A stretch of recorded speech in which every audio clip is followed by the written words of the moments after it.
Yuji, mamamatay na?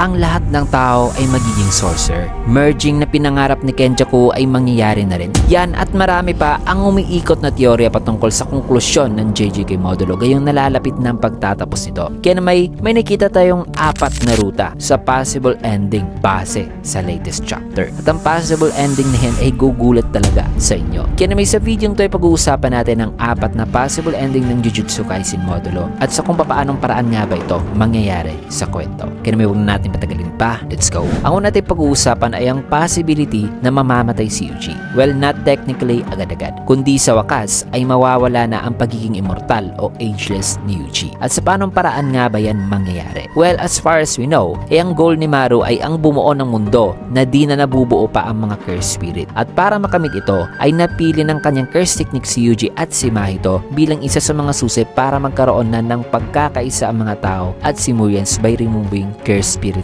existence on Earth. Pero di lang sina Yuji at Mahito ang gagamitin para makamit ang pagkakaisa o harmony. Kasi ayon kay Maru, ay gagamitin din niya ang singsing ni Yuta na nagtataglay ng napakaraming curse energy ni Yuta mismo. Kasi for several decades ay binuhos o nilagyan ni Yuta ng kanyang curse energy ang singsing na to. Na baka nga ay gumamit pa siya noon ng binding vow para di masira ang singsing throughout the years na paglalagay ng curse energy. Kasi kapag ang isang bagay ay nilalagyan ng napakaraming curse energy, ang bagay na ito ay masisira o mawawasak talaga. Bukod pa riyan ay nasabi rin ni Maru na gagamitin din niya ang mga moonstones na nagge-generate mga kaibigan ng napaka-pure na curse energy. At napakarami rin ito kasi ang Nonox ship ay binuo mismo gamit ang mga moonstones na yan. So gamit ang curse energy ng moonstones at ang curse energy na nasa singsing ni Yuta ay with this unimaginable amount of curse energy ay para kay Maru gamit din ang kanyang curse technique ay magiging posible na ang pagbuo ng mundo na walang curse spirit. At ang nakikita kong maaaring gagawin nila rito ni Yuji kay Mahito ay gagamitin nila ang curse technique nito na idol transfiguration para ibahin ang soul ng bawat tao sa buong mundo at gawin ang lahat na kagaya na ni Toji at Maki na wala talagang curse energy na makikita sa kanilang katawan. Pero di sila magiging kagaya ni Toji mga kaibigan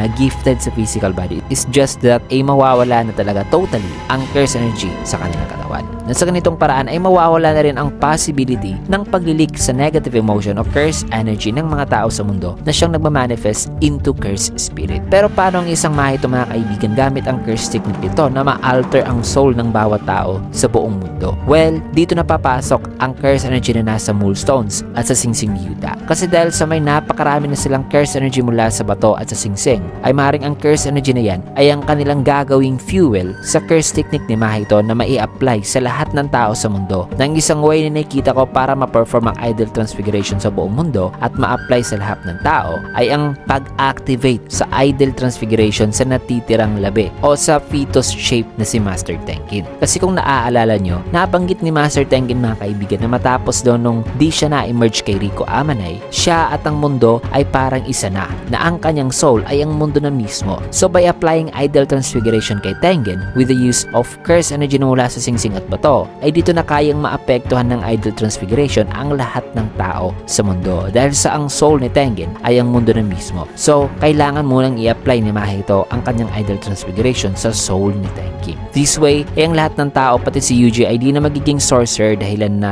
posibleng mawala na talaga ang curse womb death paintings sa katawan ni Yuji na nag-cause sa kanyang pagiging ageless. And finally, tatanda na talaga si Yuji at pwede nang mamatay. This will end Yuji's suffering at matatapos na rin ang problema sa mundo ng JJK kasi wala ng curse spirit at wala na rin makagamit ng curse technique na pwedeng magamit sa kasamaan kasi wala ng curse energy sa mundo. Also mawawala na rin ang kidnapping cases sa Japan dahil sa curse energy na meron ang mga Japanese sorcerers. So isang good ending kumbaga mga kaibigan ang mangyayari kung ganito ang ruta na tatahakin ng kwento. Possible din na hindi na nila need si Master Tengen kasi may napakarami ng curse energy supply mga kaibigan si Maru using moonstones and Yuta's ring na baka nga ay i-activate lang ni Mahito ang idol transfiguration using the ring and moonstones as a power supply at gagamit din si Maru ng kanyang curse technique para ma-i-apply ang idol transfiguration sa lahat ng tao sa buong mundo kasi alam naman natin mga kaibigan na ang curse technique ni Maru ay kayang hanapin ang mga magiging susi ng kanyang inaasam na pagkakaisa. So possible na kaya rin ng curse technique na ito na maiisa-isa ang lahat ng tao sa mundo na magamitan ng Idol Transfiguration hanggat sa may sapat na curse energy silang supply mga kaibigan. So yan ang una nating possible ending na pwedeng mangyari. At ang pangalawa naman nating possible ending ay ang kabaliktaran naman sa pagwala ng curse energy sa lahat ng tao sa mundo. Kasi what if ang gagawin ni Namaru ay instead na i-alter ang soul ng bawat tao sa mundo ay using the same method ng Idol Transfiguration dito kay Master Tengen o gamit ang curse technique ni Maru mga kaibigan ay magagawa nilang ma-alter ang utak ng lahat ng tao sa mundo at magiging sorcerers na lahat o may curse technique na sa paraan na ito ay matututunan na nilang kumontrol sa kanilang sariling curse energy nang sa ganun ay di na ito maglilik pa at magmamanifest into curse spirit. Ang method na ito ay ang method na gustong makamit ni Kenjaku noon na ang mag-evolve ang lahat ng tao kaya nga ay ginamit niya ang Culling Game nang sa ganun ay makapag-accumulate siya ng sapat na curse energy para ma-merge ang mga tao kay Tengen at mag-evolve lahat into a higher being. Ang merging ay di naman necessary na ang lahat ng tao at si Tengen ay magiging iisang form na, kundi pwede rin ang merging na magre-resulta na ang lahat ng tao ay magiging kagaya na ni Tengen na may curse technique. At ngayon dito kina Maru ay di na nila kailangan pa ng Culling Game para makapag-ipon ng napakaraming curse energy upang makamit ang same goal ni Kenjaku. Kasi ang singsing na ni Yuta at ang Moonstones ay sapat na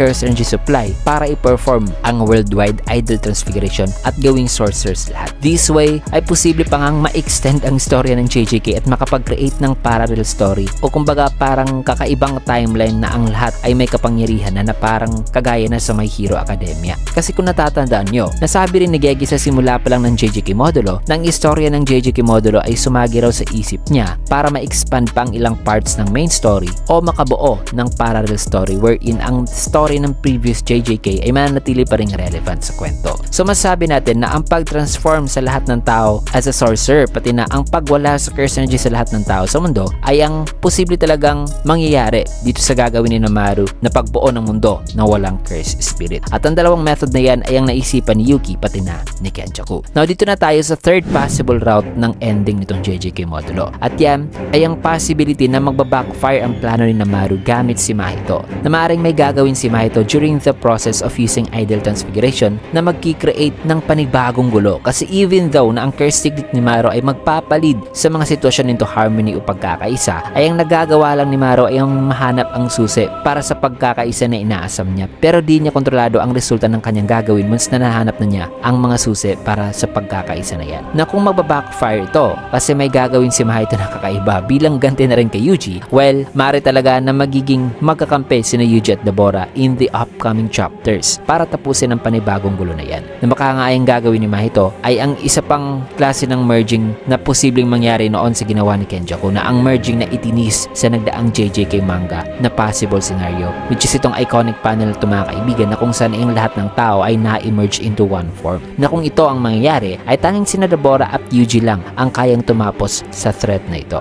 Now, dito na tayo sa fourth and final possible ending ng JJK Modulo. At yan ay ang possibility na despite sa gagawin ni Namaru at Yuji gamit si Mahito ay maaring matutunton ng mga diskante ang Earth at susubukan nila itong sakupin. At sila ang magiging final villain ng kwento. Nasabi ko na matutunton nila ang Earth kasi may nailagay na death curse ang chieftain ng diskante sa kapatid ni Dabura. So possible na namarkahan na ito at ang mark na yan o ang sumpa na nailagay sa katawan ng kapatid ni Dabura ay ang siyang magsisilbing lead sa mga diskante para matunton ang Earth. At since na ang sumpa na yan na nailagay ng chieftain ay ma-activate kung di susundin ni Dabura ang utos ng chieftain, which by the way ang activation ng sumpa na yan ay magre-resulta sa pagkamatay ng kapatid ni Dabura, ay maaaring dito nagagamitin ng chieftain si Dabura bilang weapon para masakop ang Earth. Na in this scenario ay dito natin ma-witness ang Dabura versus Yuji na kung saan ay mapapamalas na talaga ni Yuji ang kanyang buong lakas after 68 years of sorcery mastery. Na ang ganitong scenario ay matagal na rin na kinoment ng mga fans mga kaibigan dyan sa comment section.